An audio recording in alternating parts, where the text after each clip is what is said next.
technology marketplace, I chose Google Calendar app. I chose this because I think this is a great way for someone to stay organized. I actually use it quite frequently and owe a lot of my organizational skills to this app. Whether you use it in your personal life, your work life, or even within your school life, this app can be very helpful. In my day-to-day, I use it to keep track of any appointments I may have, such as with my dentist or even with my doctor. At work, I use it to keep track of any meetings I may have. And for school, I think it's useful for students to keep track of things such as what classes they may have coming up, any assignments they may have due soon, or even tests or exams that they would have scheduled. Educators can initiate these events and invite students and parents to them as well, so that way everyone is aware of what is planned. But we'll go more into detail about that in a little bit. It is a really great app and can be used on any kind of device you may have.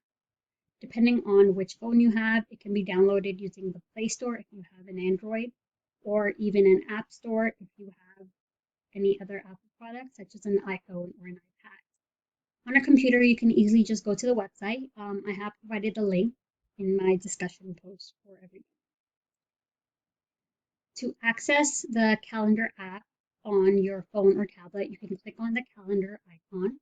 On an iPhone or an iPad, it is called a Google Calendar, and on any Google or Android phone, it's actually just called Calendar. To get started, you do need to have a Google account. If you don't have one, you can always create one by clicking Create Account. I already have a Google account, so I will be using that to demonstrate how to use the application. So I will sign in using my own email, which is fatima.chair@gmail.com. This is what you see when you first log in. It takes you to the current month, which is November 2021. And you can see today's date circled in blue right over here.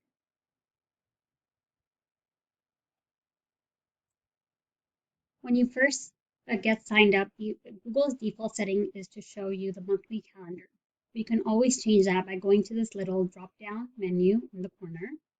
You can change that to see it on a day-to-day basis, on a weekly basis, an annual, or even on the scheduled basis, which basically just shows you anything you have scheduled coming up in the next few months or even a year. So I just went back to the monthly because that's how I prefer it. Over here, if you see these arrows, you can actually use them to go back and forth within the calendar. So if you go on the arrow, this arrow on the right, you can go to the next month. Here, if you click on the left arrow, you'll go to the previous month, which is October.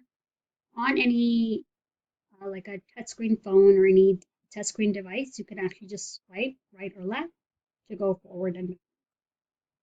Over here, where it says search for people, you can type in anybody's email address or name to see their schedule. But before you do that, they do need to have given you consent to have access to their schedule. So I'll show you how to do that right now. So on the left-hand side, if you can see where it says other calendars, if you click this plus sign and click subscribe to calendar, you can actually type in any email address that you want to have access to or whose calendar you actually want to have access to. So I'm just going to use this email just as an example.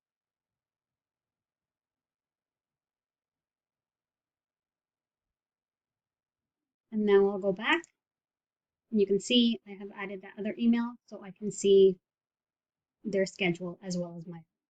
And then if you don't want to see their schedule, you can always just unclick this check. The next topic, which I think is probably the most crucial regarding Google Calendar, is to actually create an event. So to do so, you can easily just click here where there's a colorful plus sign that says create. So you can choose an event or a task that you want to do. You can even do appointment schedule, but that's only if you have like a premium, which costs a bit of monthly dues to get that. Otherwise, you can even just click on the actual date that you want your event to be. So I would click on, let's say, tomorrow's date for the 27th, and it would open up my schedule. Okay, so as you can see, here is your November 27th daily schedule. So, for example, I'm going to schedule something for here for 12 o'clock. I can click between 12 and 1, which would be 12. So I am going to do my module 11 quiz on the 27th at 12 p.m. I can choose if I wanted to repeat, like, daily, or if I wanted to the same thing to happen every week or every month or even every year. If I really wanted to, I could do that as well. But I won't. I'll just have it for tomorrow from 12 to 1. The next thing I can do is I can add guests. So if I want to invite somebody else to this event, or if I want somebody else to schedule a quiz on this day as well, you can easily just click their start typing in their email and add them here. Great. Okay. And there we go. They're on your guest list as well. The other thing you have access to do is you can make it a virtual meeting as well, if that's something you prefer. You can let them know about any locations. You can type that in there. You can provide any other description or attachments to your event as well. The next thing I would recommend doing always is just review what you have. And if everything looks good, you can always just click save. And now it's going to ask you if you want to send an invitation email to your guests as well. So if you want to send them an email, click send, so that way they can accept it too. And there you go. You have the event in your calendar.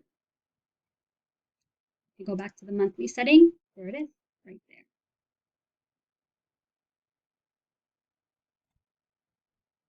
So once that person who you invited to your event accepts it or says RSVPs yes to attending the event, it will be scheduled on their calendar as well. So because of that, that's why I think it's a really great tool for teachers to use. So that way, if they want to plan, let's say, if a student has a test coming up, this way they can send an email invite to the parents so they would know. So this way, parents don't have to keep asking the student or their children if they have any tests coming up. Because sometimes, the student may forget, or they may just forget to tell their parents. So in that case, it's just good to have this reminder for them as well. For any event that you do start, Google will usually send you a notification about a day before, which is great to have as well. So, I mean, I scheduled it for tomorrow, so it's a little late for any kind of notification. It will show up on my phone tomorrow as well, when it's actually closer to time, maybe about 15, 20 minutes beforehand, that I have do my module 11 quiz at 12 p.m. If, let's say, I scheduled something for sometime during the week next week, then I would probably get a notification about 24 hours in advance, just so I am prepared for anything upcoming. So in this case, it's great for students, so then they are aware of anything that they have upcoming as well. Great for teachers, because they're probably the ones who are going to schedule any kind of tests, quizzes, assignments, all that stuff. And obviously, just to keep parents and any other educators in the loop, they can always send an invite for that as well.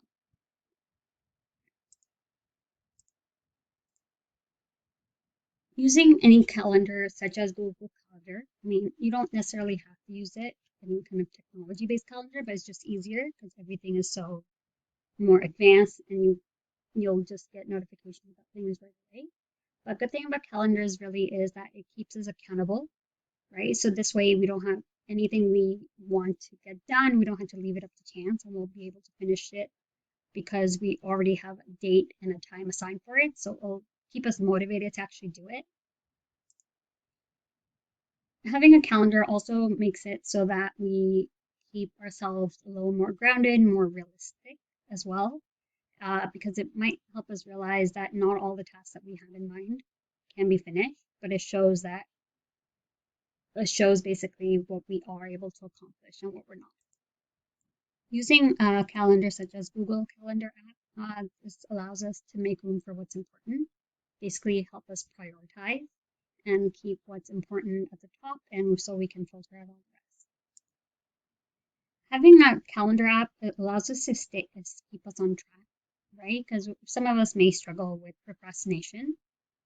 Now we'll make sure to having the specific date and time set aside for tasks tells us when we have to do it, so that way we can, and it helps us eliminate any excuses that we may make as we go.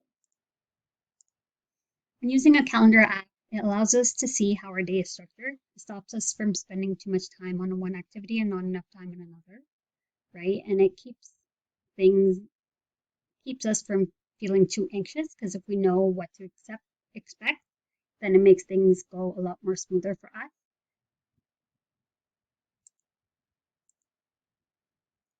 So in conclusion, calendars are a simple and effective way to help keep us productive and maximize our day.